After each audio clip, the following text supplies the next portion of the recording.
Welcome to RPG Book Club, the podcast where we talk about a movie that's completely and totally not even kind of sort of related to a game that we've recently played, and talk about how it makes us feel. It's tangentially related. Having seen it twice, I think it is heavily related on a thematic level and kind of on a plot mechanical level. Anyway. Yes. This movie is highly related to Chapter 4 of Danganronpa more than the whole rest of the game. But yeah, so we're gonna dive in and talk about this movie. Did anybody have anything important to say before we did that? I got to see Sam for the first time in like a year. Last week, because he had a Lego Steven Universe van to give me, which is great. I fucking love it. It's real good. But I got to see Sam and Summer and the kiddos, and Scarlet was super cute once again, and Storm is fucking adorable. He's such a smiley little boy. I love him. I haven't seen. I guess Storm is like right now about the age that Scarlet was when the one time I met Scarlet. Wait, no, not no. Oh wait, no. Storm Scarlet is 6 was like months 6 old. months. No, Storm is 6 months. 6 months. Scarlet, when you came, was almost a year, I think.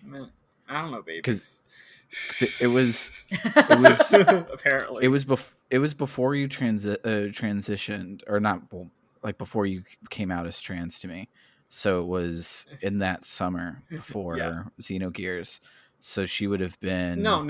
It was after Xenogears, because it was actually about a week after I came out to most people, but not you yet, because it was like half of my friends.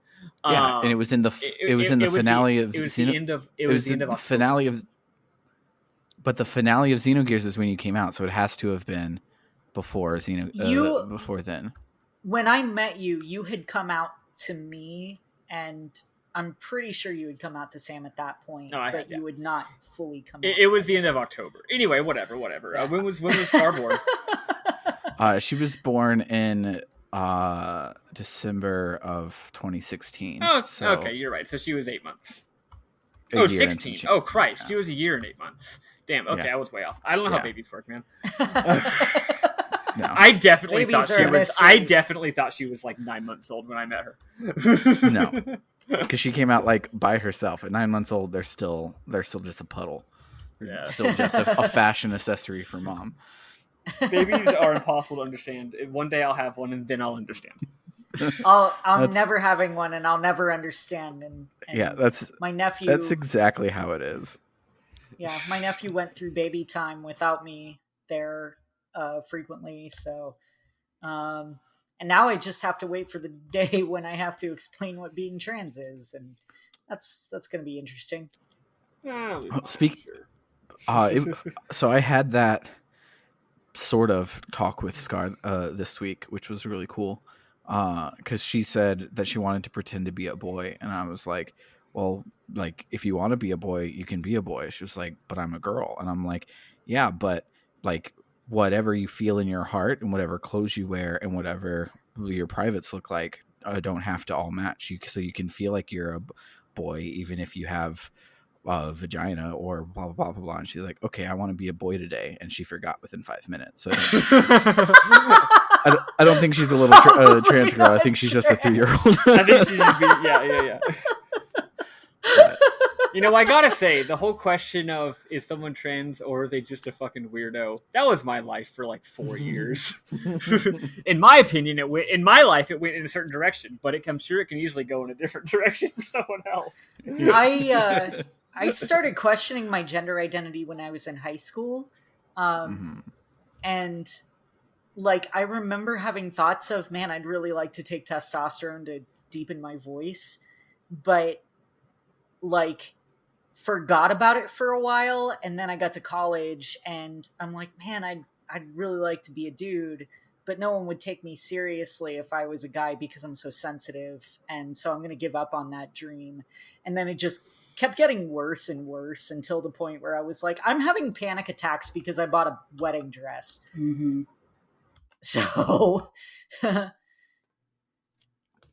yeah, it manifests differently for everyone, really. Exactly. Yeah, so we'll see, but I've also been, so like, Scarlett's a little kid. Little kid loves Disney, and Disney is hetero goddamn normative, and so she's like, she always wants to play like prince and princess, which is totally fine. And she was like, and I want to get married, and I'm like, okay, let's get married. And she goes, you proposed to me, and I'm like, no, you proposed to me. And she goes, yeah, but the prince has to do it. And I'm like, no, they don't. All right, I'm gonna look up a whole bunch of like lesbian proposals and girls proposing to guys and stuff on YouTube, and because she loves to like see and learn. Yeah. And so no matter how many times that's I'm really like, cool that you're just like, yeah, this super subtle, just like this completely, what's it called, completely hegemonic way of being is being shoved into her brain, not because of you, but just because of literally any movie that exists. That's really cool that you're being aware of that. God damn. yeah. You're a fucking cishet, and you're smarter about this than I would be. I got a lot of ground to make up, so I got to go real hard because I got that whole cishet negative starting point. I gotta work real hard. That's true. I guess if someone's parents are gay, they kind of automatically know about being gay. Yeah. But who's gonna tell them about being straight? I How am I going to explain this to my kids that a mom and that a girl and a boy are kissing? It's just not natural. Yeah. If only they weren't shoving it down my kids' throats.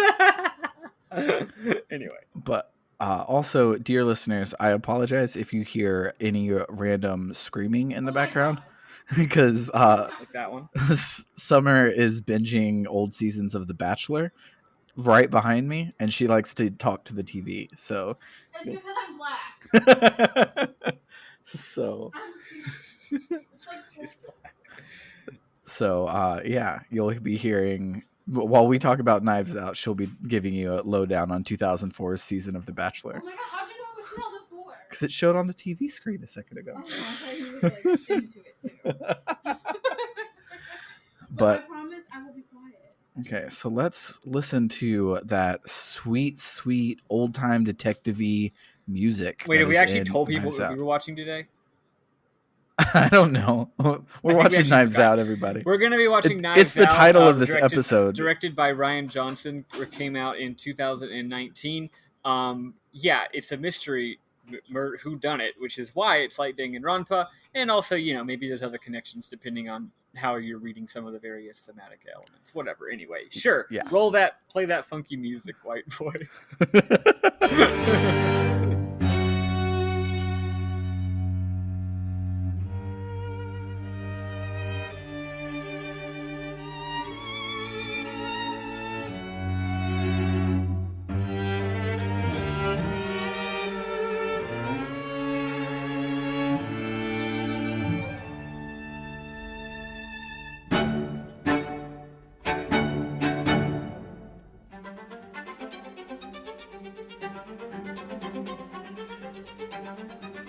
So speaking of the funky music, me and Summer sit down getting ready to watch Knives Out. Neither of us had seen it before, and Summer, I don't think, even knew like what it was about. And so we press play, and it starts with an old-timey ass detective like and shows this old ass house, and she goes, "Oh yeah, I'm gonna love this movie. It's my vibe." Honestly, right off the bat, yeah, you're like, "Oh hell yes. Yeah. Here we fucking go." Yeah, it's pretty great. Super good. It's silent through the whole like beginning part where they're showing all the different production companies and stuff, and then suddenly the violins start up, and you're just like, yes, hell yeah, yes, yeah. Yes. Anyway, what's the kind of song? This is post song. Oh okay. Yeah. Oh okay, cool. Yeah, this was my intro to the thing. Sorry, The thing. So as we make our way through, I will mention a lot of things that I thought were incredible clues because So this movie is impeccably shot, and it does a lot of things the way that like old Sherlock Holmes serials would show their clues for shit that doesn't fucking matter, just to lead me astray. And one of them is right here at the very beginning. There's a secret passageway in this house for fun. Doesn't come up. Not a plot point whatsoever. But I'm like, that's going to be important. Well, everybody pay attention. Well, in fact, the reason it's not a plot point is that everyone knows about the secret passageway. It's just a part of the house. Yeah. They're all aware. Yeah. So anyway, so are you ready to go? Yeah, we are already started, Maddie. This part is going in the episode, and I'm not even taking notes from Bernard. No, I just meant already ready to transition from you saying that to me saying stuff. So, just so we're clear, this is 11 pages of notes, which isn't too bad. Your average Danganronpa episode was between 14 and 15.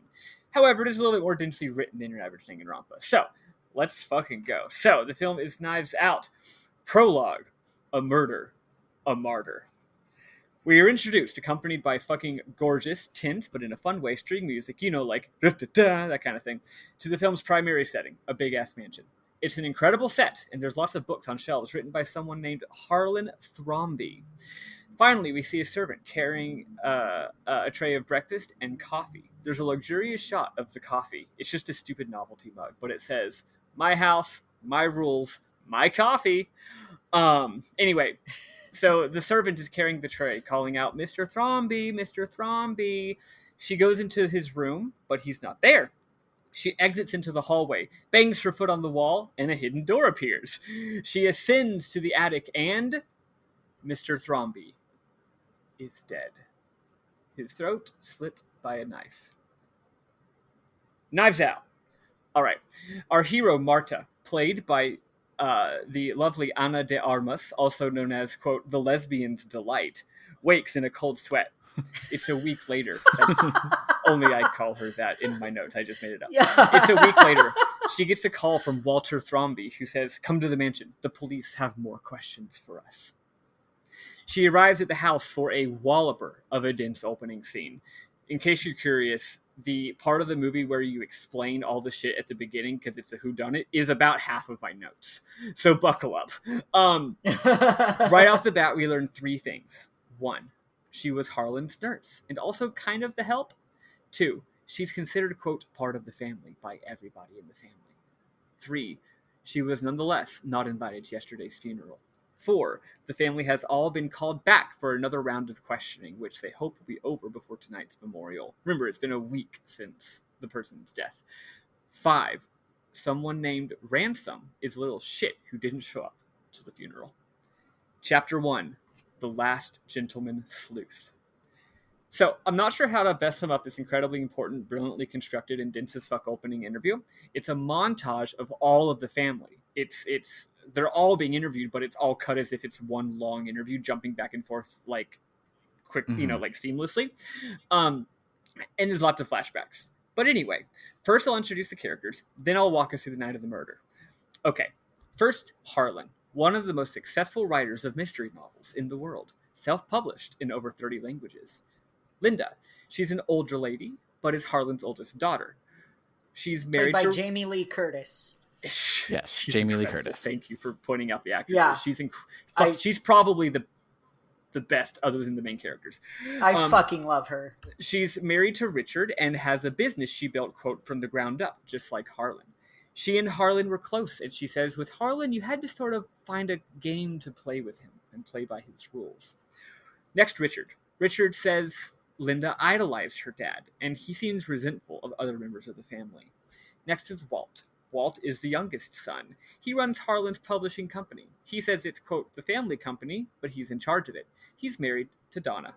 They have a 16-year-old kid named Jacob, who's always on his phone and is a literal alt-right 4chan Nazi. He says that this night felt like his dad was, quote, passing the torch on to him. Joni, Harlan's daughter-in-law. She married Harlan's son, Neil, and had a daughter, Meg, and then Neil died 15 years ago. She's a total wasp whom runs a skincare company called Flam. She says she feels like She's part of Gwyneth Paltrow. yeah, she really is. She says Like, that she feels like part of the family. not literally, but yeah. That's not the actress. It That's wouldn't just be the any type of different if it person. literally was. Although she probably wouldn't play this part because it's she'd feel personally attacked by it. Yeah. Joni says that she feels like a part of the family and she's supported and loved by them. Though the filmmaking suggests that perhaps she's a little delusional. She says that she and her mom have been through some tough times, but Harlan is a genuinely she and her mom? No, sorry. She and her daughter. Joni says that I accidentally combined her and Meg. She says that she and her daughter, Meg, have been through some tough times, but Harlan is a genuinely wonderful human, and he's been financially supporting them ever since Neil died, with a monthly allowance for Joni and wiring tuition to Meg's private school every semester. So, here's what happened that night.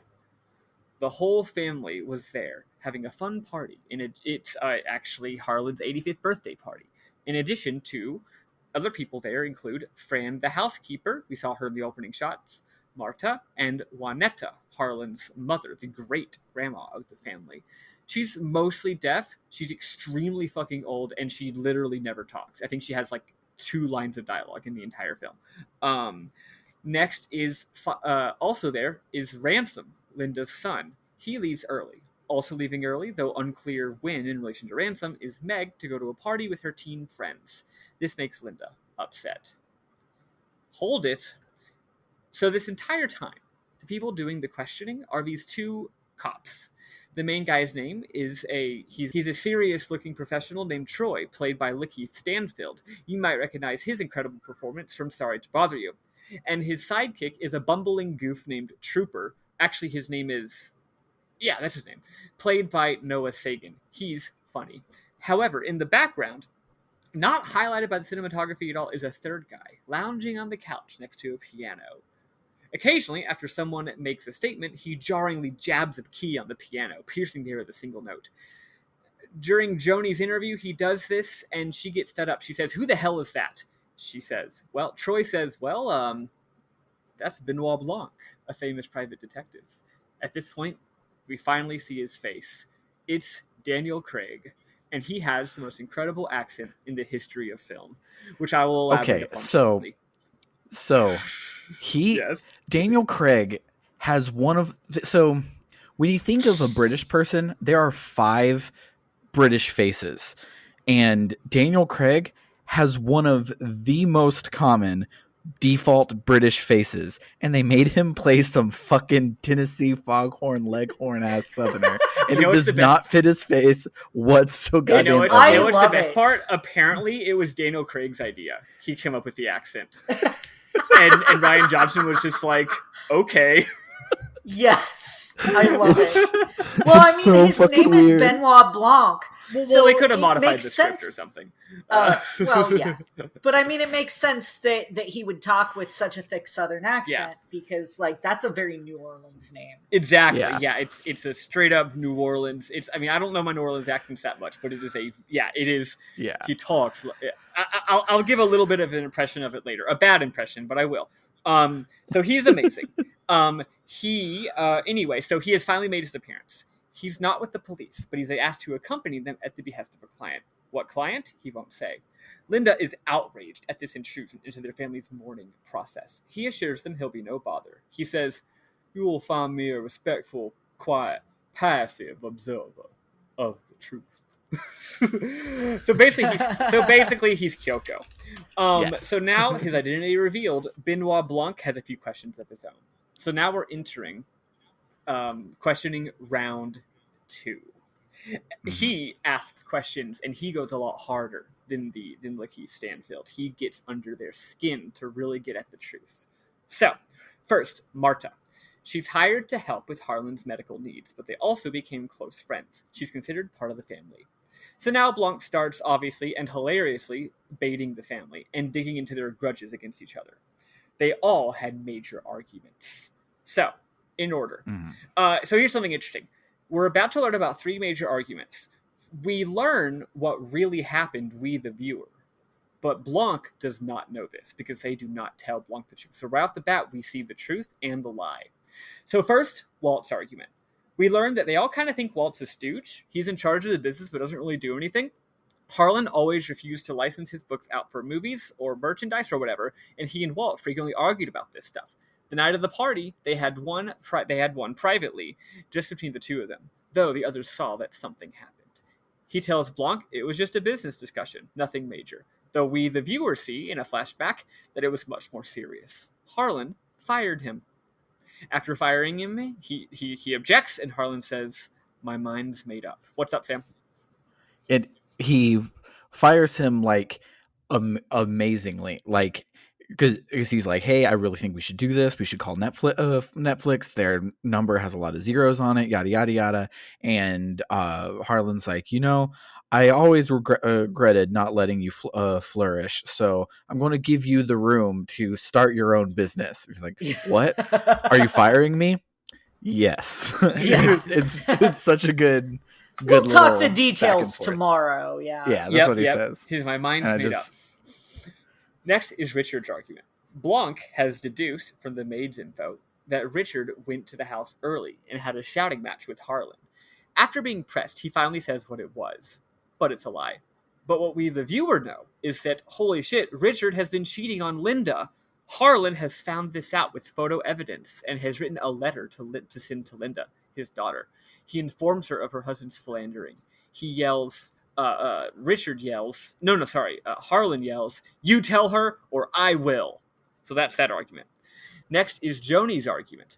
Joni also went early. Again, she lies to Blanc, but we, the viewers, see what the fight was really about. Remember that tuition Harlan had been paying for Meg? Well, turns out that due to an accounting mix-up, she'd been getting paid twice each time. She'd been double-dipping him for $100,000 a year for 4 years.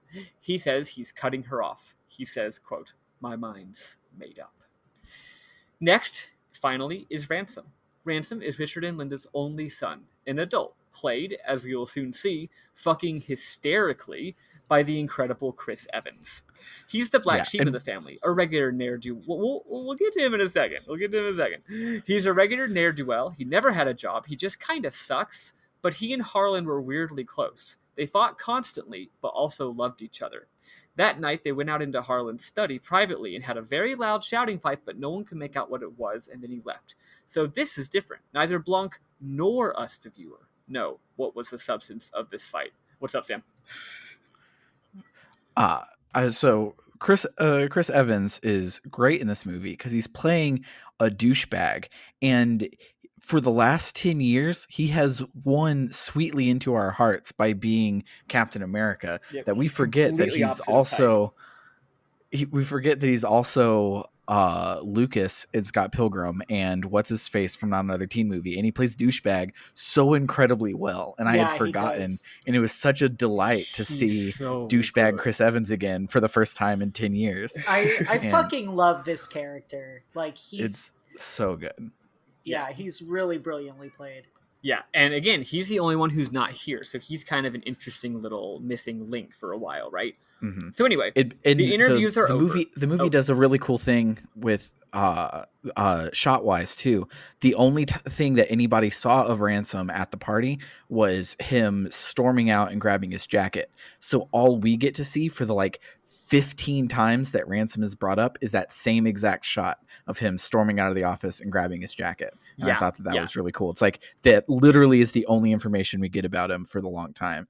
Now that I have finished the movie, I should have thought about how that was different from everybody else, but I did not think about that at the time. Well, just like in Danganronpa or other stories with the 16th student, a lot of mystery stories are based around everyone has their own story, but there's, you might say, a hole in the middle of the donut. A donut. Anyway, so Chris Evans is an interesting missing link that we'll learn about later. So the interviews are over. Everyone is in a huff. Blanc coolly leaves the room. As an aside, Richard sneaks into Harlan's study. Jimmy's the lock on his desk and removes the aforementioned letter. He tears it open and it's blank? That son of a bitch. At this point, we realize that Harlan, the movie plays a lot with Harlan's character. Like, for the first part of the movie, you're really wondering, was this guy a good person or an asshole? And it kind of plays with you both ways. You get the feeling that he may be a good person, but he's also maybe a bit mischievous. And here we definitely see he's threatening, you better tell your wife you're cheating. And then he threatens him with a letter that turns out was blank, right? Anyway, outside the house, the police say they're disappointed and confused. I mean, it really seems like a textbook, albeit slightly dramatic, suicide case. I mean, no one's got a motive for murder. Recall that we all know they all have a very clear motive, but only we, the viewer, know that. We see Marta again in a side room. She's terrified. Why? Benoit finds her, and she has no choice but to talk to him. Chapter 2, a regurgitative reaction to Miss Truthen. Marta says she was originally paid as a nurse, but her hours at the house grew more and more because, frankly, Harlan needed a friend. Benoit reveals is insightful. He questions, does having a kind heart make you a good nurse? Benoit reveals his motives. He thinks she knows stuff no one else knows. And he's heard. A little birdie told him. Marta has a special condition. The film quickly enters the realm of the magical realist. This is the film's only nod to the fantastical, and it's a tiny little element that is the center of the film. Marta throws up when she lies, when she even thinks of lying, always has. Benoit asks her point blank, was Richard having an affair? She says no, and throws up. Benoit Blanc has, due to reasons I won't go into but are actually fucking brilliant, has already deduced everything that we were shown in the flashbacks. He wasn't told any of this shit, but he figured it out because he's a smart-ass detective. The affair, the tuition, the firing, he figured it all out. He dismisses Marta temporarily and go on. Also, this scene is the number 2 clue that doesn't mean a damn thing. So as he's walking out to talk to Marta is happening while Richard is in there jimmying the lock in the office. And so he does that, sees that it's blank, and he grabs Harlan's baseball that's right there that had been like zoomed in on in like 3 of the different interviews. He grabs it and throws it out of the window. Not a clue. It's not a clue at all. Not a thing at all. And that's especially funny because at no point does Benoit Blanc find this baseball. So it's only a red herring to us, the viewer. It's not even a red herring for the characters. He finds it in this this scene, and he puts and he puts it back. Oh yeah, that's right. So it ends up that's what makes me think he has it. I guess he's smart enough to know it's not important. Yeah. Well, and it's also funny when he throws it out the window because you expect it to like crash through the window. No, the window's open. Yep. So it just lands harmlessly outside. Yep. It's not a clue, but I was holding it in my head to try and think of, okay, secret passageway and a baseball. How does this slit someone's throat the entire time? Not at all. Not a clue. So, Benoit Blanc dismisses Marta temporarily and shares the truth with his associates, the reason he's here. All 3 of these motives are, as Troy puts it, weak sauce. Not reason to suspect murder, but someone was hiding something very important this morning. Benoit Blanc himself. Linda asked who hired him, and he didn't answer, because he doesn't know. He says yesterday a fat envelope of cash showed up on his doorstep with news clippings of the murder. He has no idea who hired him, but he knows someone did, and that someone must have had a reason. Foul play. So we go over everyone's whereabouts at the time of the murder. So here's how it goes. It's actually pretty straightforward. The party ended at 11:30 p.m. Marta takes Harlan upstairs to get his meds. The stairs to floor 2, Harlan's bedroom, and the secret stairs to the attic, Harlan's study, creak horribly loud. And Linda is a light sleeper, so she knows every time someone takes the stairs. There were 3 times. 1. Joni hears a ka-thunk above her and ascends the stairs to see what's wrong. Harlan and Marta are in Harlan's study. She says, we were just playing Go, and we dropped the board on the floor. She goes back down. 10 minutes later, Marta goes downstairs and leaves at midnight, corroborated by Walt, who was on the front porch with his kid. She says audibly, "Walt, I'm leaving," and runs off. 15 minutes later, Harlan himself comes down for a midnight snack. Walt hollers at him, not really looking at him, just kind of hollers behind his shoulder, "Hey, go to bed." But he doesn't listen. He putters around the kitchen for a bit in his nightgown, then ascends again. That's it.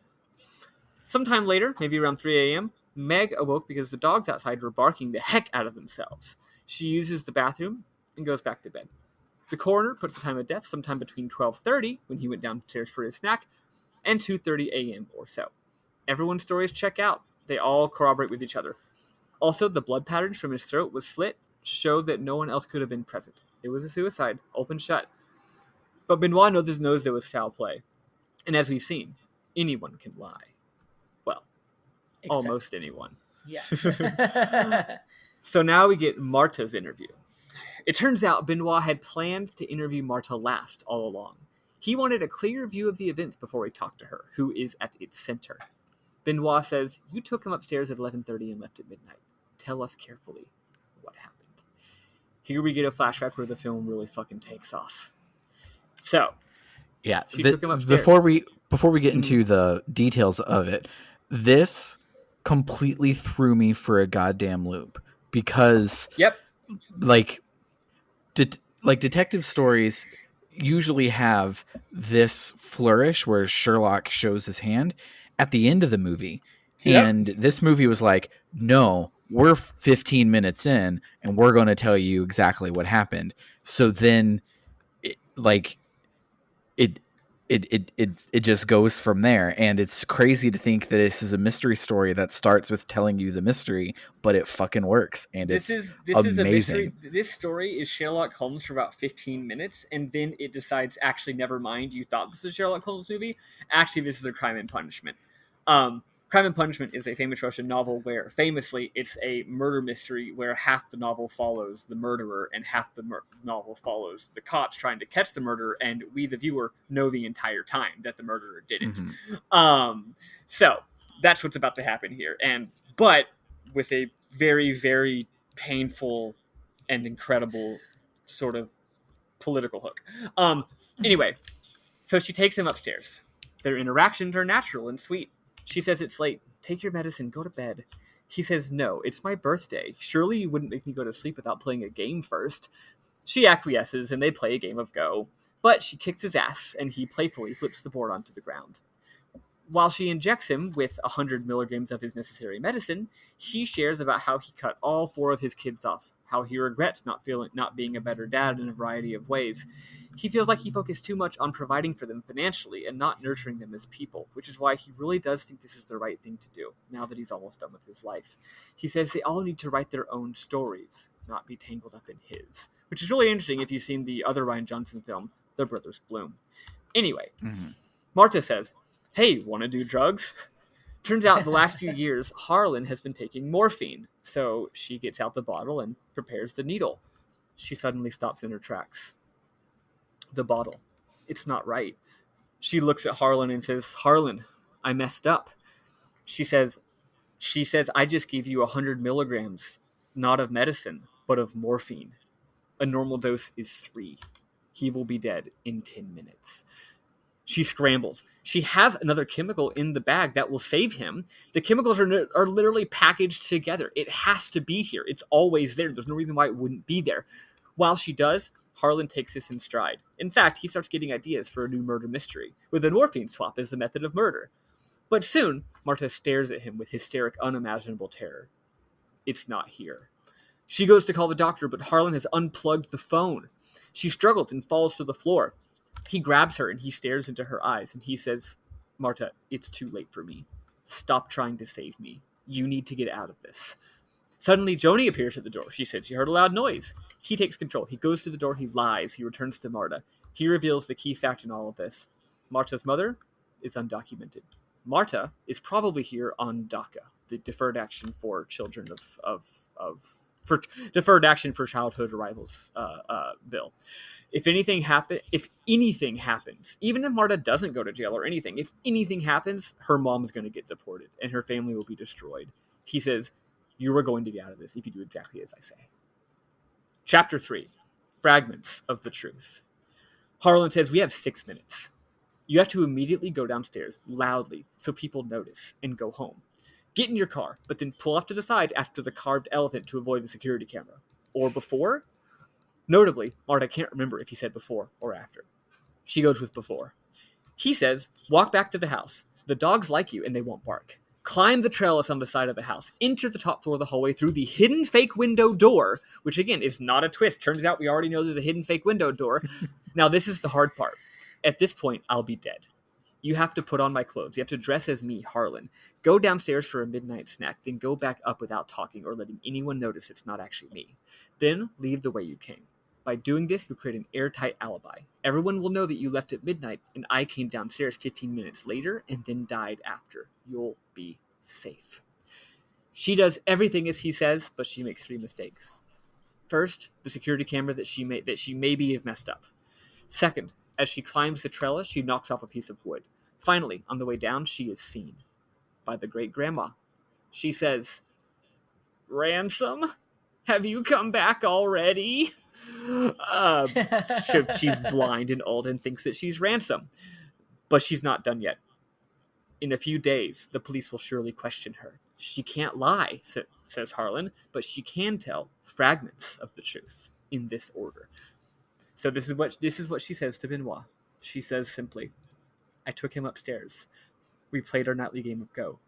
At some point, he knocked the board onto the floor. Joni came up to check on us. I gave him pain medication. I left him in his study. At midnight, I said goodbye to Walt. I went home." He says, "Yep, sounds about right." She leaves. She enters the bathroom. She turns on the tap to disguise the sound, and she pukes. At the memorial that night, actually, no, that's okay. Whew, that's too brief. That's intense. So that's the plot of this movie. She fucking accidentally killed this guy, and we know it the entire time. And Benoit Blanc, the hero, is now kind of the villain because he's trying to figure it out, and we don't want him to figure it out because we like Marta. Okay, cool. So going on. Next is the memorial that night. There's a few more important pieces. At the memorial that night, she remembers a fateful argument from that fateful night. God, this scene was hard to fucking watch, especially the second time around. I would recite this scene word for word if we had the time. The group is arguing about Trump. Richard is not a MAGA chud, but a typical conservative shithead. Some of the others are typical liberal shitheads. At some point, the topic turns to immigration. Someone, I don't remember who this character is, says, oh yeah, it's Donna, says too many immigrants are ruining their way of life. Richard calls on Marta. He says, hey, your parents immigrated here, but they did it the right way, legally. He also says, it doesn't matter how pure your heart is. If you commit a crime, you must face the consequences. Back in the present, Marta remembers this and has a panic attack. Meg, kind Meg, offers her a doobie, but she declines. We do see that the doobie comes from the clock. Turns out the clock has a secret. This house is just full of secrets. It makes sense. It's the house of a murder mystery writer. So it turns out that the housekeeper, whose name once again is, what's the name again of the housekeeper? Fran. Fran has a hidden stash of weed inside of the clock. Anyway, Marta doesn't have the weed, but the gesture is helpful. Yeah, you don't offer drugs to someone who's maybe their family could get deported. Like, don't do that. Don't do that. Yeah, that's like, not a great idea. You can't do anything bad ever if your parents are undocumented. Like, you can't even have the suspicion of doing something bad. Anyway, Walt has asked to see her. Walt says, Marta, you've been nothing but good to all of us. We decided to take care of you financially. She thanks him and exits to the patio, where, in the shadows, Benoit awaits. In short, he knows something's up, and he suspects that she does too. He's convinced. He convinced the commissioner to leave this case open for 48 hours, and tomorrow he will begin his investigation, with her as his Watson. He says he trusts her kind heart, and the fact that she has nothing to gain from Harlan's death. He says his method unerringly arrives at the truth. He probably thinks this is a comfort. It is not a comfort. Nope. She returns home, and we witness the final flashback.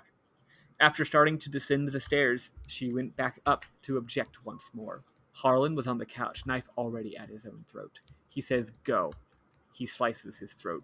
She sees it. She slams the door, turns away, and cries, and steels herself for what she knows she has to do now. Back at home, we see the horrible truth, her fourth mistake. A tiny spot of blood on her white sneakers. And I do mean a tiny spot of blood. The only reason we notice is because, as Sam said, the film extremely zooms in on it to make sure that we see it. Like it did on the secret Sam, passageway and the baseball. What were your theories at this point? So Did you have any? Yeah, can you hear me right now? We might have lost Sam. We lost Sam again. Never mind, Sam. You don't Alright. get to share your theories. All right, let's keep going. So, No, sorry, Sam. You don't get to no, share your theories. give him a I'm chance. He's back. Do you have any? All right. 1 second. I have to comment that for Bernard. Sure. Okay. But so a lot of people talk about this movie the same way that Umineko talks about itself. And because of that, I knew that when the movie revealed its hand at this point, that it had a card up its sleeve, and it was not going to be open and shut like this. There was still going to be a mystery. And one of the things that I was thinking, even though I watched Harlan kill himself, was that Harlan was alive somehow, and it was all just a big trick. And so that's what I was thinking at this point. But it was starting to falter. Like, I was thinking he was alive during like her escape, but him cutting his throat and the blood on the sneaker was like the first time I started not believing it. But I don't think I actually gave up on that until the movie told me what actually has happened. Like, I was expecting at any moment Harlan to be like, I just wanted to prove that all of y'all were assholes and prove that y'all didn't belong in my wheel or something like that. Like, you know what? What's something interesting? Something I realized while watching the movie the second time. Anytime a character says something, they could be lying or not, but none of the flashbacks are ever a lie. At no point does the film show us something that isn't true. Isn't that wild? Yeah, that is true. So the whole film is filled. How do they make a mystery so mysterious when they're constantly showing us all this stuff that actually is true and happened? Well, it's fragments of the truth. And that's why. Yeah, and that's why people talk about it the same way they talk about Umineko, because that's the plot of Umineko, is it will tell you fragments of the truth of the cases as they go along, and then at the end, Beatrice says, magic did it. A witch killed everybody. And Battler is like, magic is fake. This is not real. There has to be a murderer doing it. And it takes 8 episodes of the visual novel to reveal anything there. And pretty much. Sorry. Go ahead, Eli. I was going to say pretty much everyone is an unreliable narrator in this movie. Yeah, except for the cameraman. The movie itself. Yeah. The cameraman. Right. Yeah. And it's so good, and like like having name dropped Umineko a lot. Umineko has completely broken my brain when it comes to mystery novels. Like, it's literally that good. Everyone should read it. It's phenomenal. It is the Knives Out of visual novels. But because of that, I didn't trust the narrator, even though the narrator never lied to me.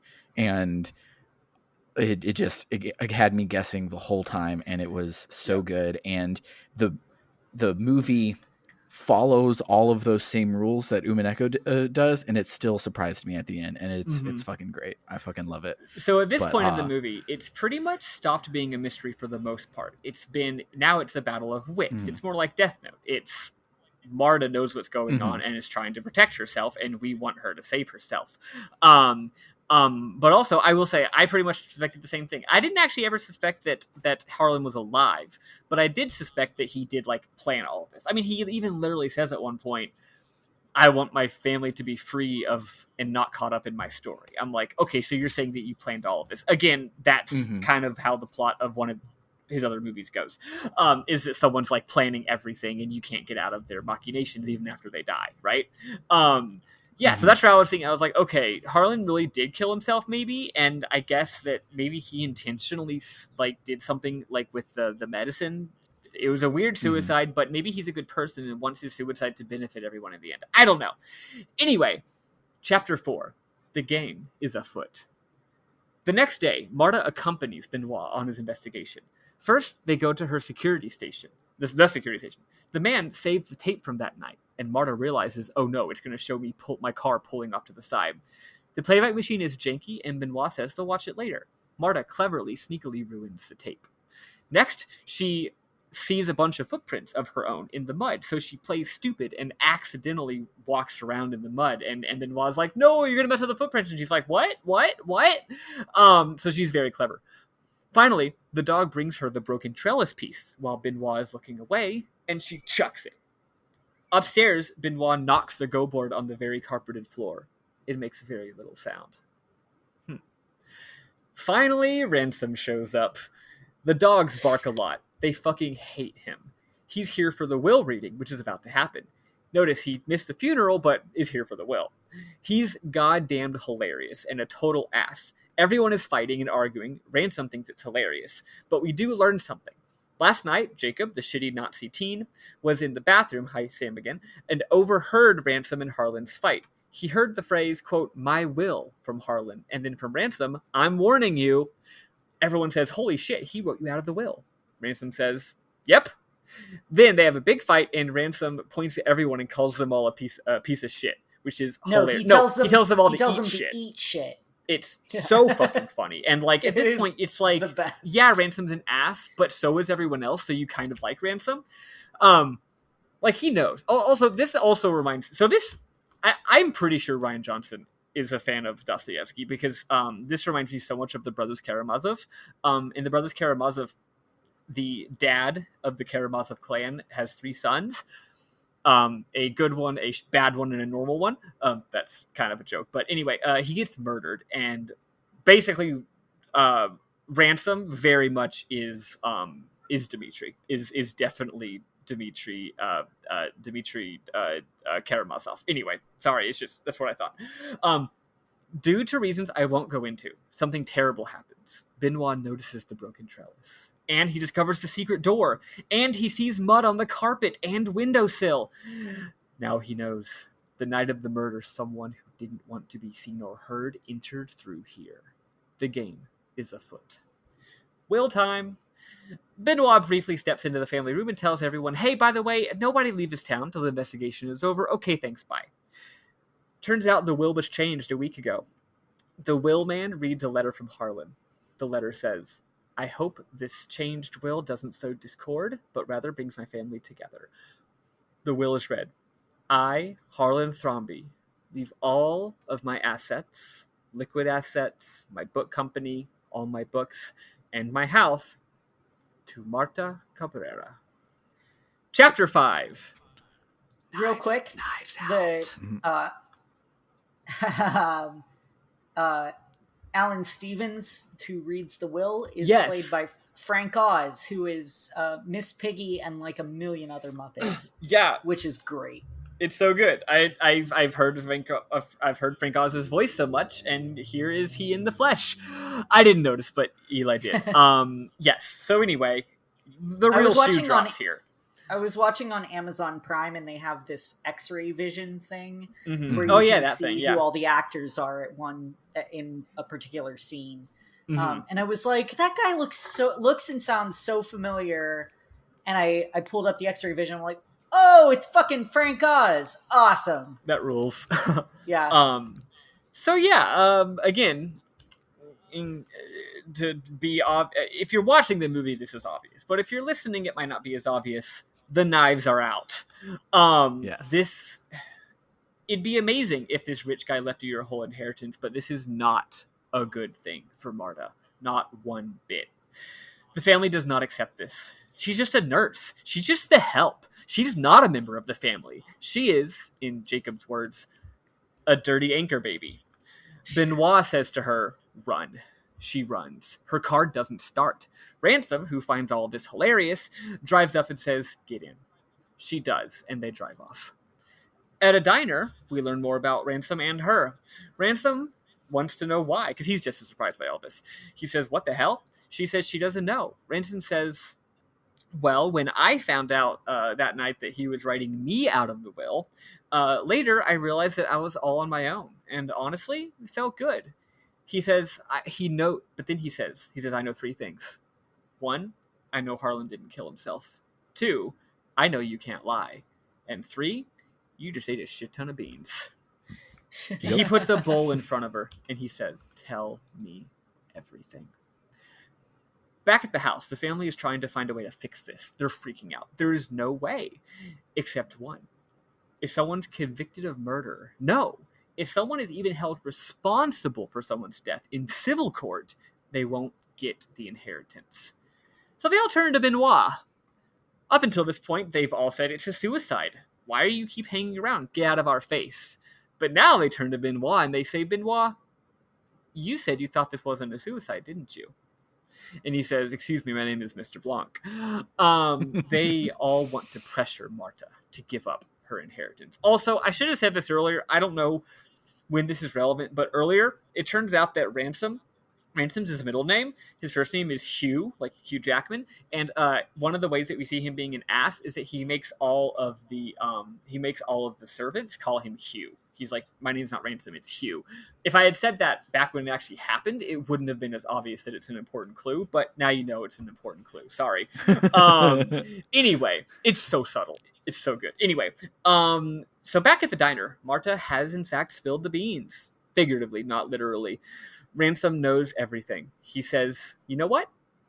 We're in this together. Fuck my family. You're not going to get caught. You're not going to give up your inheritance. And in return, you'll give me a cut. So they formed an alliance. Turns out Ransom is a shithead, but maybe he's a shithead with a heart of gold. She gets the call from Meg, her friend. I didn't really establish this earlier, but she and Meg are the same age and or I don't know if they're the same age, but they're, both a lot younger than everyone else, and they're friends. Also, Meg is like a total, like, in the story, the shithead Nazi calls her an SJW. So she's like, a nice liberal. Meg tries to be nice and says, you should do what you want with the will. But then she says, you should give the money back to my family. My mom's broke. Meg says she'll take care of her. Marta says she'll take care of Meg. And then Meg immediately hangs up. Meg turned to the rest of her family, who had obviously put her up to this call. She's really ashamed of herself. Benoit tries to butter up the great-grandmother. She's as quiet as ever. He says, I feel like you know something.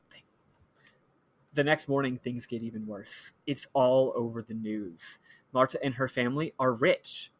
But more importantly, all eyes are on her and her mother. Marta tries to slip out the back of her house, and she runs into Walt. He says, are you going to renounce the inheritance? She says, this is what Harlan wanted.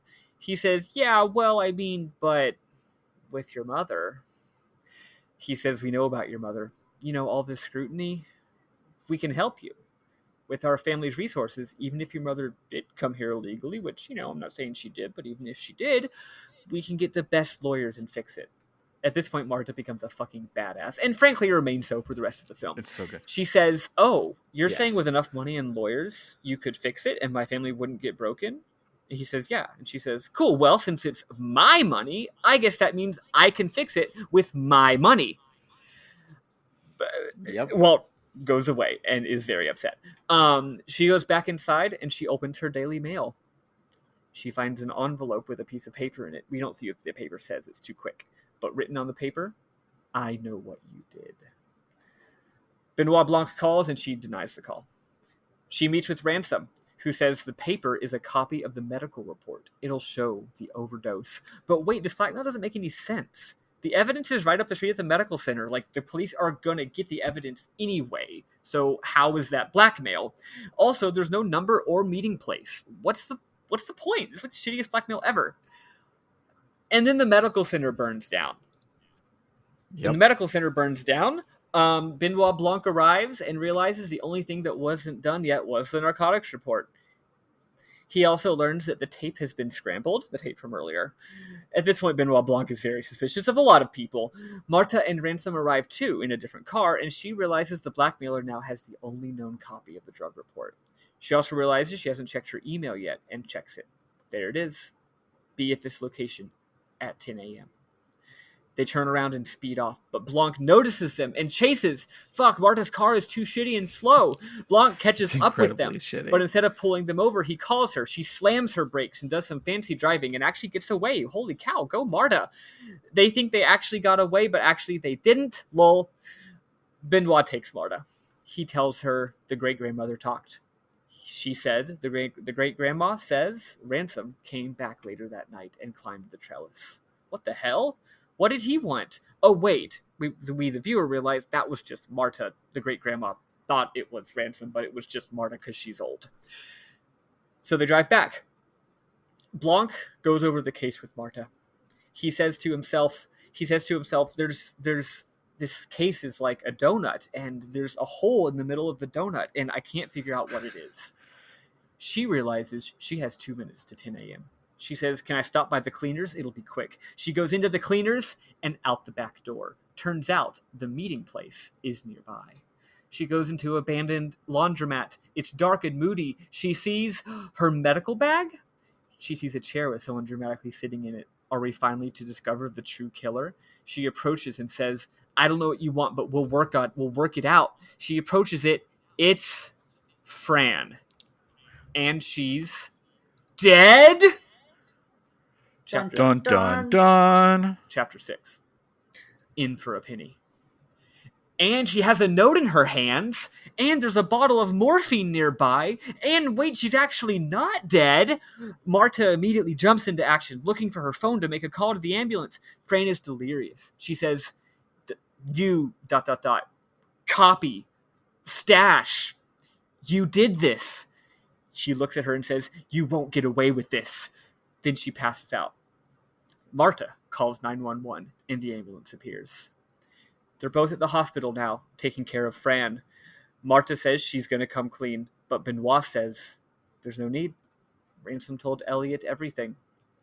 Marta says it's all over, but she doesn't understand the blackmail or why Fran took the morphine. It makes no sense. She says she has to tell the family, but Benoit says don't. She insists. Fine. Benoit says the family will gather. I just realized I put something in my memorable moments that I'm realizing should not have been in my memorable moments. Sorry. There's a point. There's a point somewhere. Okay, here it is. So early on, he's talking with Marta, and it's actually, God, his dialogue is so fucking good. When he first enlists her as his Watson, he says, Harlan's detectives, they dig.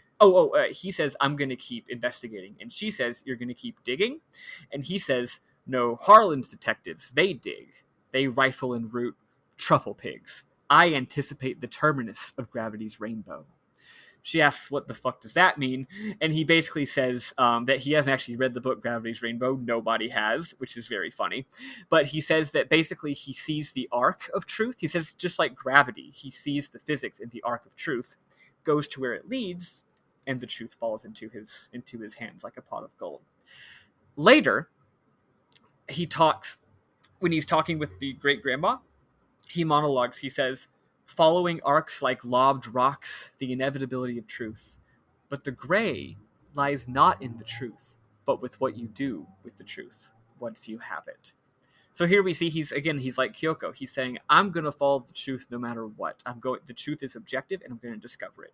But now he starts to say, the real question is, what do you do with the truth once you find it?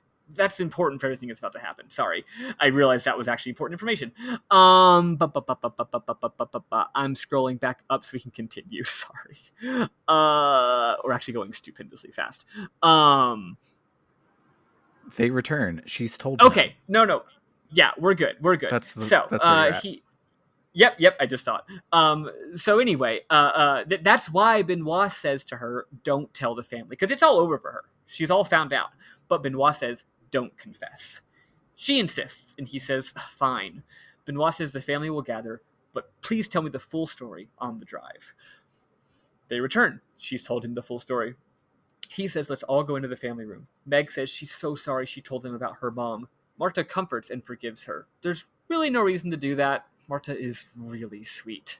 Probably too sweet. Anyway, Benoit says he does not agree with this. He doesn't agree with her decision, but the family is assembled. Marta says, I know where the report is. It's in the clock, the weed stash. That's what Fran was saying. She said the paper, the stash. They go to the clock. It's true. It's right there. She just hands it to him. She says, no more lies. I can't lie anymore. It's time to clear everything up. She stands before the family and she confesses. She says, I'm sorry for what I'm about to say. You have all been good to me. You deserve to hear the truth. Then Benoit jumps in and says, excuse me, you have all not been good to her. And he says she is not going to give in. And the case, I've decided as a detective, the case is a suicide. Now, for the first time since the one line she has in the flashback, the great-grandma starts laughing. Anyway, we leave. Mm-hmm. Blanc holes up with the other cops and Marta. That was actually an accidental pun, by the way. Blanc holds up with the other cops and Marta in the great living room. He starts talking, and he says he's come to a revelation. He's figuring it out as he's talking. Because remember, she handed him that paper earlier. He's come to a revelation. He says, earlier, I said there was a hole in the donut. But I thought that after you told me everything, I thought that we had filled that hole. I thought that the donut hole had filled the hole perfectly. But, and this is, I think, word for word quote, it's the funniest monologue in the entire movie. He says, we'd filled it. We put a donut hole in the donut's hole, but we must look a little closer. And when we do, we see that the donut hole has a hole in its center. The donut hole is not a donut hole at all. It's a smaller donut with a hole in the center. And our donut hole is not a hole at all. That last hole having a W in front of it. He says there's still the final hole inside the donut hole. Why was I hired? It makes no sense. Whoever hired me must have known about the contents of the will, as well as the fact that Marta, because, okay, so if he had never been hired, Marta would have been off scot-free. Marta would have gotten the inheritance. It would have been a suicide. So whoever hired him must have wanted him to find out the truth, that Marta actually accidentally killed him, thus making it where she wouldn't get the will. Therefore, the person who hired him, the only reason is that they knew two things. One, they had to know that Marta did the crime, and they had to know the contents of the will. Someone wanted to expose Marta, but did not want anyone else to know how they knew. He finally figures it out. There's only one guilty person behind it all. Guilty, he says, in the true sense of acting with malice and committing a heinous crime with selfish intent.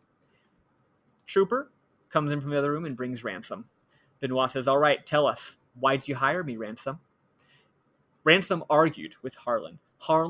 So this is what he's figured out. Benoit has found out. Harlan didn't just tell Ransom that he removed Ransom from the will. Harlan told Ransom everything, that Marta was getting it all. So, according to Benoit, Ransom storms off, drives into the night. He had a sense of clarity. He had to make do for himself. So a plan forms. He turns his car around, avoiding the camera. He sneaks up the trellis, the family still having their party. He sneaks up, he invades Marta's bag. He knew what would happen, and he knew if Marta killed Harlan accidentally, she wouldn't get the will, and he would.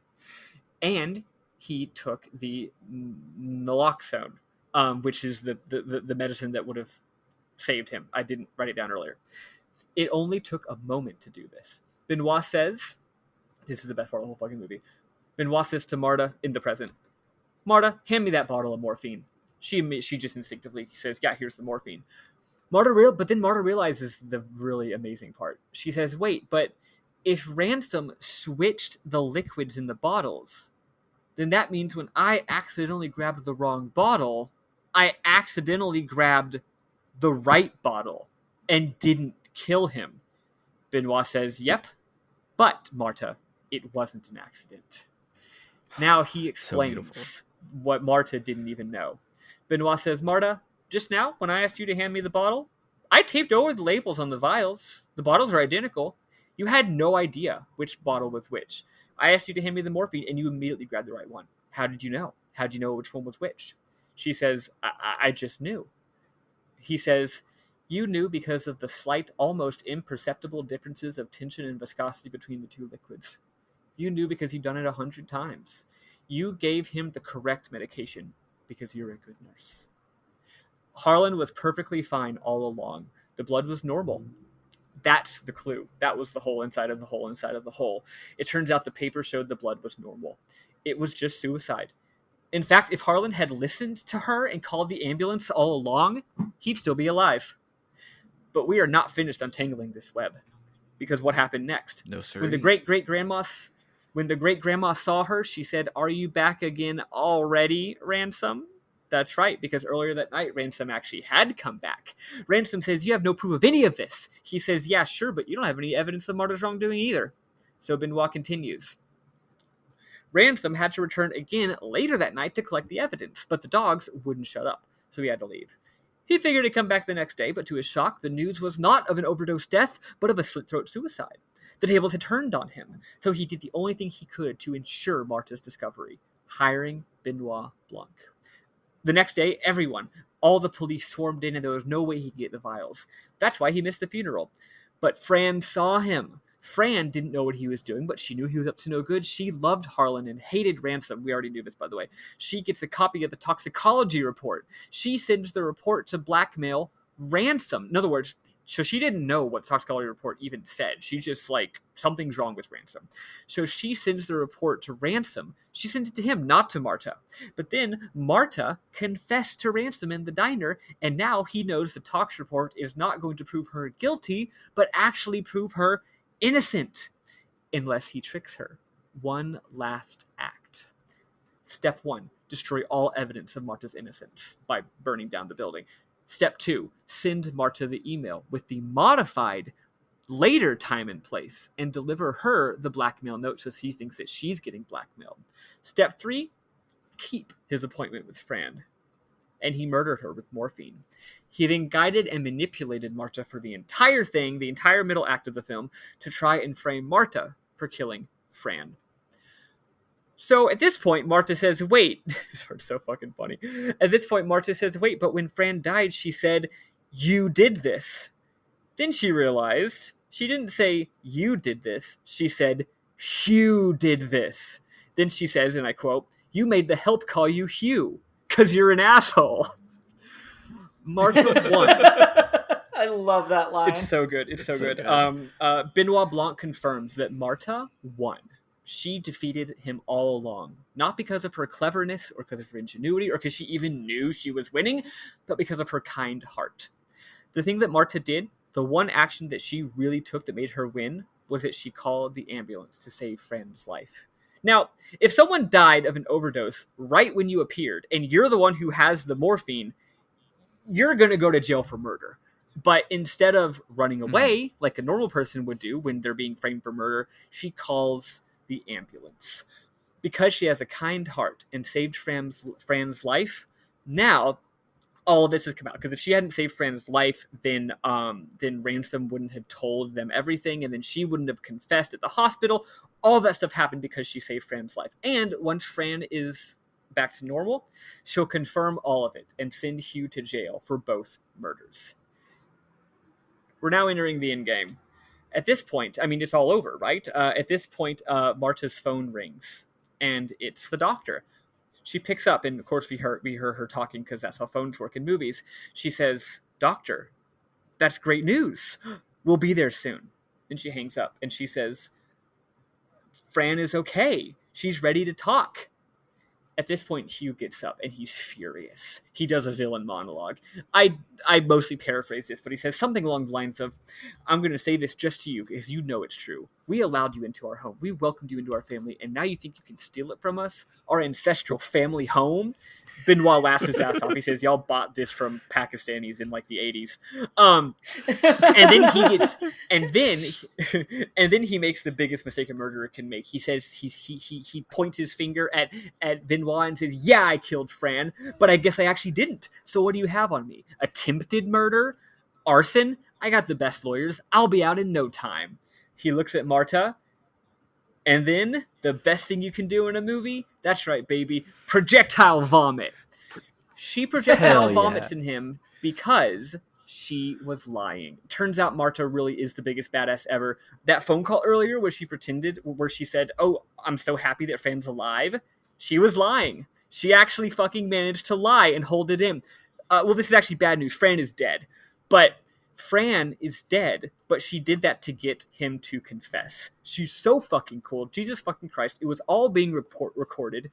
This is me. I wrote in all caps, "This is the best fucking scene in the history of movie. Jesus H. John Benjamin Christ." At this point, in this climactic scene, Ransom realizes that he's really been had, and he looks at her, and he repeats the line that was said earlier that I forgot to say, so sorry I didn't set this up. Oh! This is really a bad time to have a dramatic pause. Sorry. So there's a dramatic set piece in this entire film. It's this big circle of knives. You've seen it if you've seen the poster of the movie. Literally in the living room, there's a a art, what do you even call it? It's a decoration that is a giant fucking ring of knives. And it's always there, and if you're in the center of it, all the knives are pointing at you. But hilariously, even though that would be really obvious symbolism, at no point does the camera actually point to the direct angle such that you see the symbolism, which is a really funny little bit of cinematography. Anyway, he grabs one of those knives, lunges at Marta, and stabs her through the heart, and they fall onto the ground. Oh no.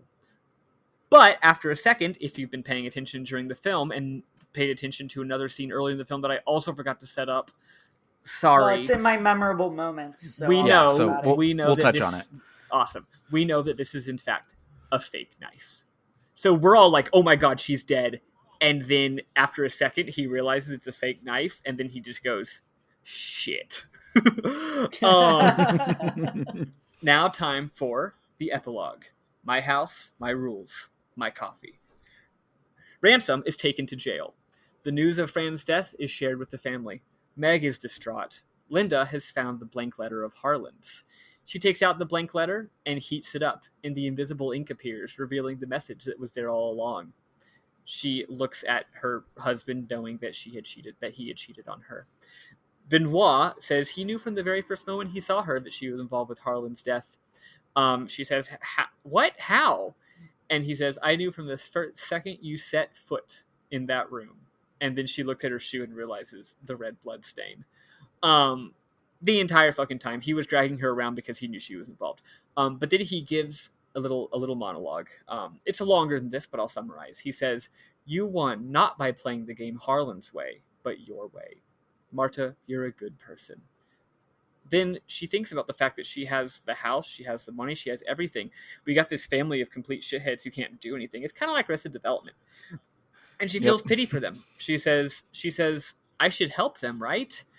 And Benoit Blanc looks at her like, oh, are you fucking kidding me? And he says, well, I have my opinion, but I have a feeling you're going to follow your heart. She walks around the empty house. She gazes at the portrait of Harlan. She exits onto the upper patio and looks out over the entire family. They're all so angry, but also so forlorn and hopeless. She gazes over them in victory, and they all turn to gaze back up at her, Marta Cabrera. She takes a sip from her mug.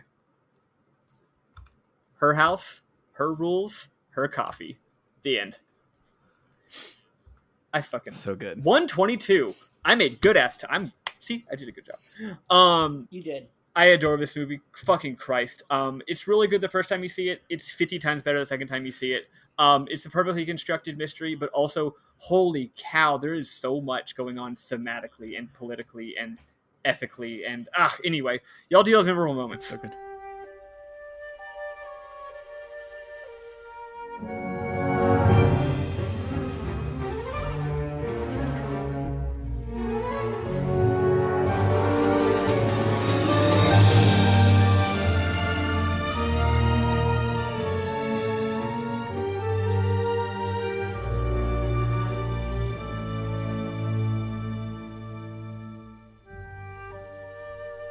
Cool.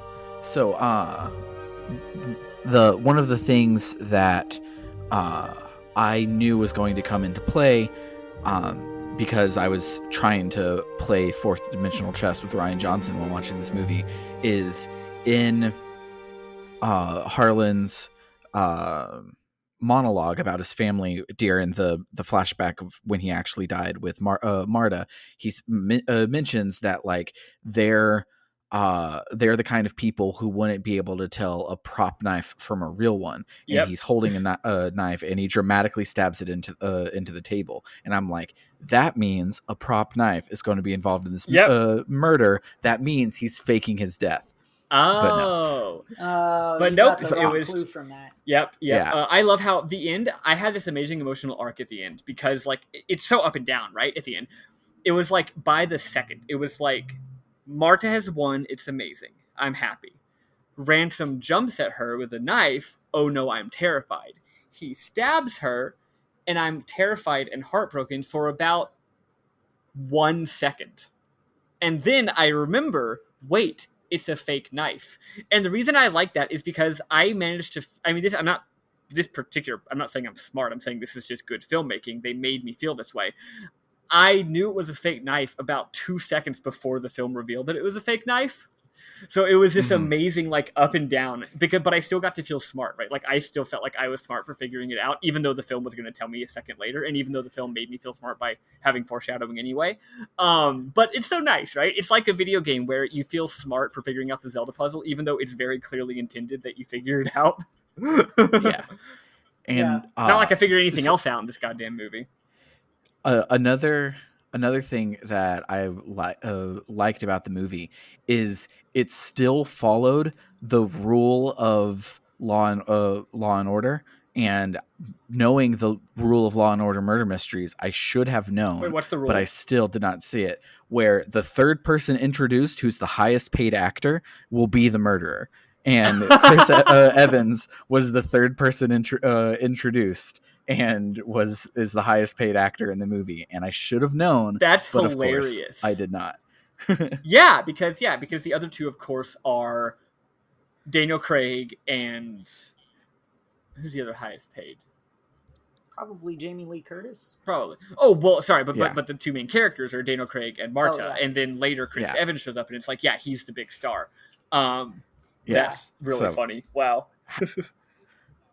Yeah, and so.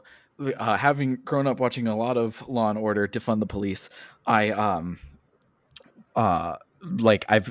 fallen into being able to tell while watching any random episode of Law and Order. I'm like, you are either the killer or the second victim, because I know who you are. You are on such and such show. Right. Therefore, you don't get like. There's no way that fucking Katy Perry is going to have a guest spot on Law and Order and not be the victim, unless she's a victim or a murderer. Killer. Like, yeah, it's like, why would you do that? You're not just going to come and be like witness number 3. It's not going to happen. And so that's what happened in this movie, and I still didn't see it coming. Like, I think that's my overall feeling of the movie, is that it tells you everything, and you still don't see it coming. And I think that's amazing. Like, at no point does it. So, not to talk about Umineko again, but there's a running theme in Umineko that there are like seven rules in a murder mystery, and if you break one of the rules, then you're just telling a bad story, and it's not a good mystery, and you don't deserve to be telling the story. And this movie never breaks any of those rules, and it still manages to just completely and totally keep me on the edge of my seat and have no idea where it's going, which is so good. Every time it establishes like a miniature mystery, it tells you the solution in the next scene. So you're like, oh, is this an important thing that's going to be revealed at the end of the movie? No, it's an important thing that's going to be revealed in the next scene, and now there's an even bigger mystery. And his monologue about the donut hole, while hilarious, is also like the theme of this whole movie. And I actually had missed where he establishes that at the very beginning, where it's like, who the fuck hired me? I don't know. If I would have paid more attention to that part, I would have thought about it more until it became important in the last 10 minutes. But like, that being the hole in the middle of it is kind of the whole point, because it's like, oh, we're going to tell you exactly what happened 15 minutes into the movie, but the facts don't line up. And this is a giant gaping hole. Yeah. You have to think about that hole as you go through. And of course you don't, because it's a movie and it's hilarious. And Toni Collette should not be beautiful, but she's a fucking beautiful person. And she's on the television screen, and I can't help but just Which one's Toni Collette? Enjoy Joni. She is, She's beautiful. But Flam lady. She's normal looking, in my opinion. I mean, she's not. She's no lesbian's delight. I see you and I hear you and I 100% agree. And yet Toni Collette is like fucking beautiful, and I don't know what it is. Summer thinks that she's hideous, and I'm alone on this. So I don't know, but there's something about her, and it made me forget that there's a big old hole in the donut. What I think distracts you from the hole in the donut is the incredible tension of Marta's story, because it's crazy how much this movie is about our fucked up immigration system, right? Like, that's the emotional core of the whole movie. Like, that's why everything happens. And also, it speaks well in Harlan that he learns he's about to die, and the first thing is he's like, I'm going to make sure you're okay. which is really cool. And this movie has, especially on second viewing, so much socio-political subtext. Like, God, the scene at the on when they're arguing about immigrants is like, but also they're like this movie like skewers like nice rich liberals almost as much as like something like Get Out does, right? Even though it's like, instead of it's more subtle about it because it's less the point of the movie, but like it's like the whole first part of the movie, everyone keeps telling Marta, you're part of our family, and then as soon as they find out that she got the will, they're all like, fuck, like it shows how truly conditional people's status is. Just like someone is immigrants are a respected part of our community who we love because of the great American melting pot, until they're not. Yeah. And specifically on that point, another memorable moment of mine is the character of Walt is like used for that effect the most, because it is always Walt who says, you're part of the family and we're going to take care of you. And then when she sneaks out the back of her apartment and Walt is there, it's fucking terrifying. Yep. Because you're like, oh, he's going to hurt her. And what also like, even that actor 5 minutes ago he said, oh, he's great. He's a famous guy. He's been doing a lot of cool stuff. And me and Summer also were like, he's so familiar. Let me look him up last night. Oh, that's Michael Shannon. Yeah. Michael Shannon is fucking incredible. Yeah, he's been in a lot of stuff, and he's all of the big characters in this movie they're all frankly incredible. I would say especially Michael Shannon. Yeah, he's fantastic. And so that scene right there was just so tense. And then, like you said, it's the turning point where Marta goes from a little weakling to the most badass in the history of badasses. And like all of her weaknesses is her strength from then on, including the fact that she can't lie and the fact that she's too nice for her own good. All of that becomes her strength starting in that scene. And it's so freaking good. Yeah. But that's all that I've got because I didn't take any notes. So that's all that I remember off the top of my head. Eli, what do you got? So first off, I have a list of countries that everybody says Marta is from. We have Ecuador at the start, Paraguay, Uruguay. Now, this one, they don't really say that Marta's from there, but Donna starts talking about how there's a bunch of Mexicans coming up into the United States and ruining the country. And so she's kind of implying that Marta is from Mexico. And then at the end, Ransom calls her Brazilian. Yeah, it's really, which also reminds me of Arrested Development. But yeah, I like that, like it's obvious none of these people know her. So, let's see. I like, so toward the very beginning of the movie when Benoit is first, hearing all the different takes and everything. And he's sitting outside kind of like, debating out loud with himself. He says, makes no damn sense. Compels me though. Yeah, I'm just like I feel like that all the time. Yep. I would have written down more of his lines, except then my memorable moments would have been 4 pages. Like, yeah, he's got so many good lines.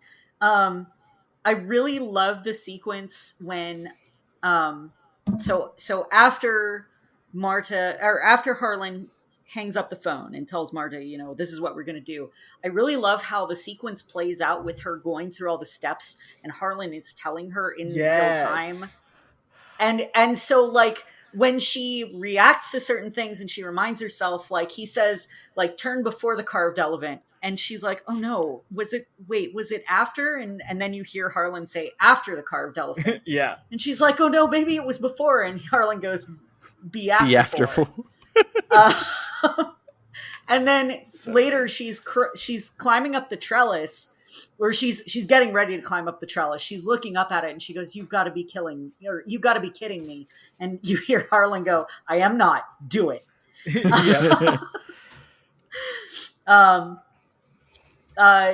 During the will reading, when everybody's getting angry at Marta for inheriting everything, even though nothing was her fault, Alan, the guy who's reading the will, he says something, and Walt turns to him and says, "Alan, God bless you. You're useless." And Alan just goes, "Thank you."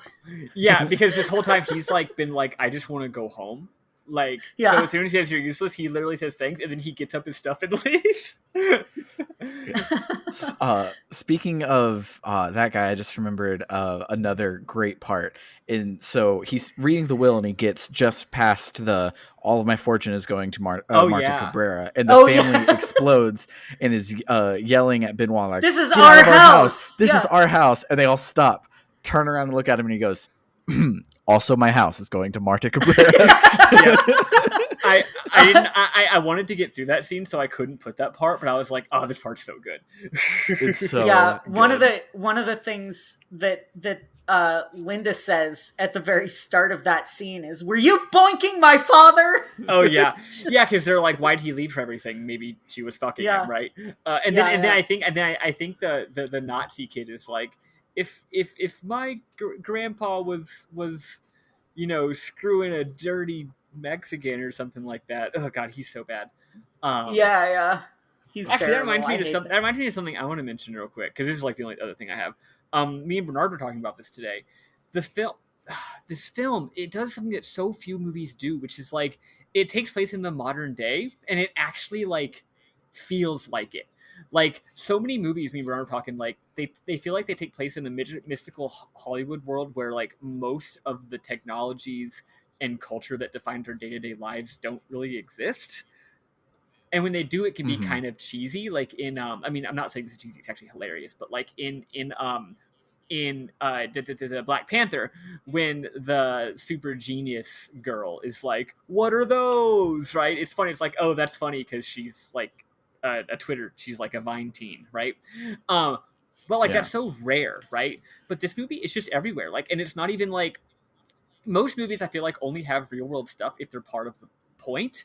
But in this, the film is just, it's world building, but it's our world. The film is so situated in our world, and it does matter. So like, the fact that the kid is a 4chan Nazi teen, the fact that the girl is like taking quote unquote SJW classes and is like a well-meaning liberal and maybe even a little progressive, but also definitely like turns on her immigrant friend when the going gets tough, right? Like, and references to Twitter, references to Netflix, but they're not just references. It's like, this guy Rian Johnson, he pays attention to the world around him and makes movies that take place in it. It feels like a good book, because books will do that, right? Books will very much elaborate on their settings in real ways, whereas movies usually don't have time for that kind of thing. And yeah, it's just, and that's, I just mentioned a handful of examples, but there's so much. Anyway, it's one of my favorite things about the film. Another one of those to build off of it, and then I'll let Eli finish, is early on.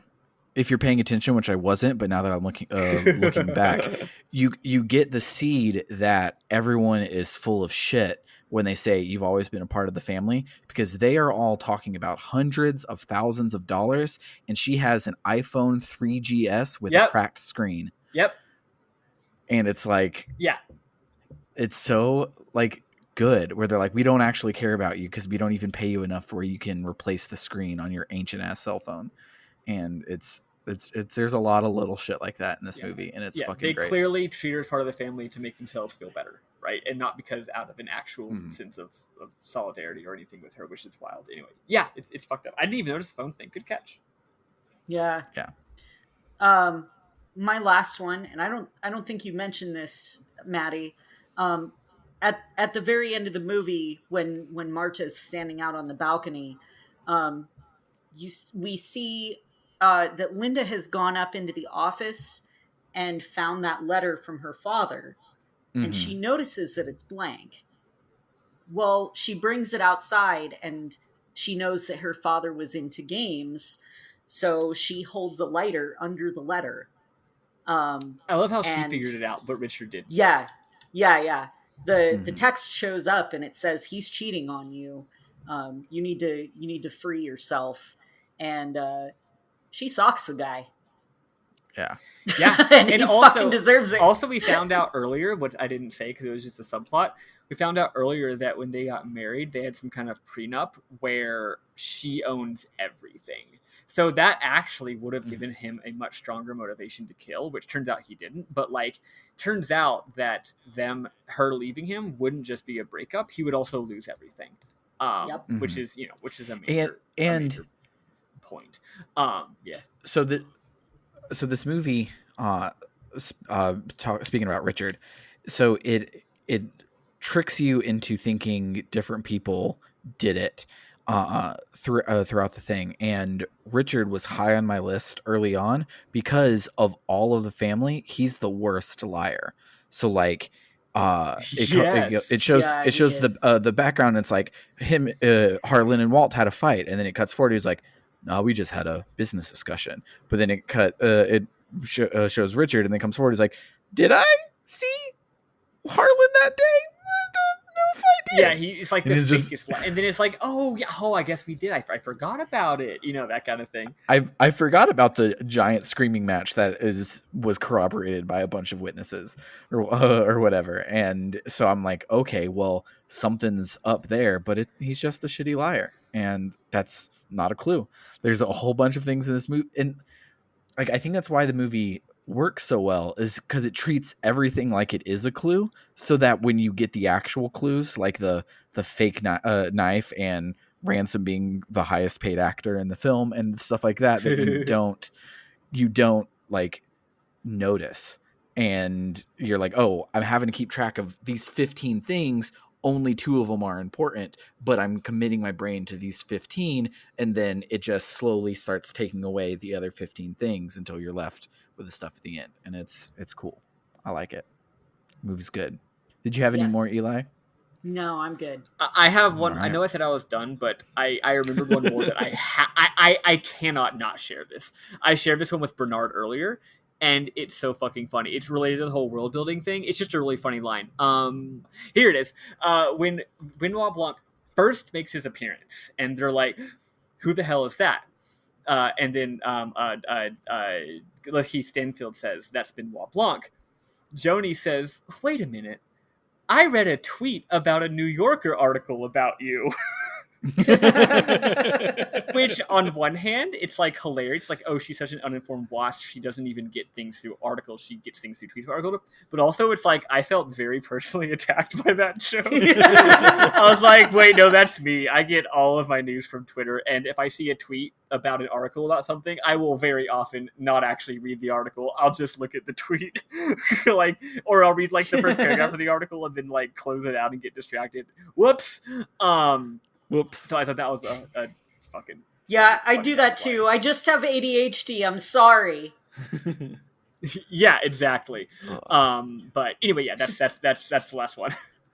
Yeah, so this movie was great, and you should watch it. It is available on Amazon Prime if you have canceled your Amazon subscription and it hasn't run out yet, so you can watch it there, because everyone should cancel their Amazon subscription, because Jeff Bezos literally could spend $1 million every day and not run out of money for 4,000 years or some bullshit. Like, it's fucking ridiculous.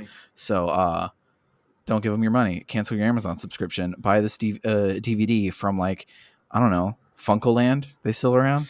Do that. Blu-rays aren't expensive. No, you should buy this movie. Get it off. Okay, I mean, I guess YouTube's bad too, but whatever. Like, wait, does Amazon own YouTube? No, Facebook owns YouTube. No, Google owns YouTube. Google owns YouTube. They're all bad. Although, actually, I don't know if you ever found out, but buying movies off of YouTube actually works really well. They have a big library, and it's like always $3. Anyway, I don't really do it much, but I know other people do. It's definitely better than buying it from Amazon. Yeah. I knew I'd be in trouble by mentioning that I watched this on Amazon. I'm sorry. No, it's. I did too. I actually am all talk right now. I haven't gotten around to canceling my Amazon subscription. I didn't, but I will. I will confess in the interest of transparency, I probably haven't given Amazon a single dollar in like 3 years. Except, guess what? And that's not even something I'm going to brag about. It's just like there was a big Amazon strike in 2018. and no, maybe 2017, and it was like, okay, no one used Amazon for like this week because there's a big Amazon strike, support the strike, right? So I just didn't. Mm-hmm. And then I just continued not. And I realized it wasn't really that hard. Most of the time I can get anything I need somewhere else. It wasn't like I'm sacrificing. But anyway, the point is, a few weeks ago, Amazon did have Super Mario Brothers U Deluxe for $40, which is a really good deal for a Mario game because Nintendo never puts those on sale. And I was weak, and I bought it. So, we're all guilty, okay. But let's not give Jeff Bezos any more money. Yeah. And as they say in The Good Place, is it doesn't matter what your exact what you do, it's just that you get a little bit better every day. Exactly. So as long as you just also, try frankly, and be these a little decisions better, don't even really change anything. It's really the principles that matter. But yes. So as long as you, there's no ethical consumption in capitalism anyway, exactly, which is why it really only matters on principle, not actually on material reasons. But anyway, yeah. and as we've seen with the coronavirus, because this movie being like not political but secretly incredibly political is bringing out all of the political thingies for this wrap up.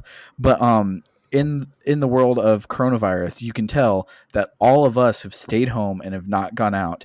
And yet every other person has gone out so much that like 100,000 Americans have died from coronavirus. So all of us not shopping at Amazon will not stop the millions of people who are still going outside in coronavirus, and they will still shop at Amazon. And it sucks. People suck. Hate everybody. Watch this movie. It's really good. For RPG Book Club, I have been Sam Allman. I'm Elias Sailor Eli Warren. And I'm Maddie Grace Biffle-Webben. Bye, folks. Toodaloo. I couldn't think of a Knives Out related sign off. Bye.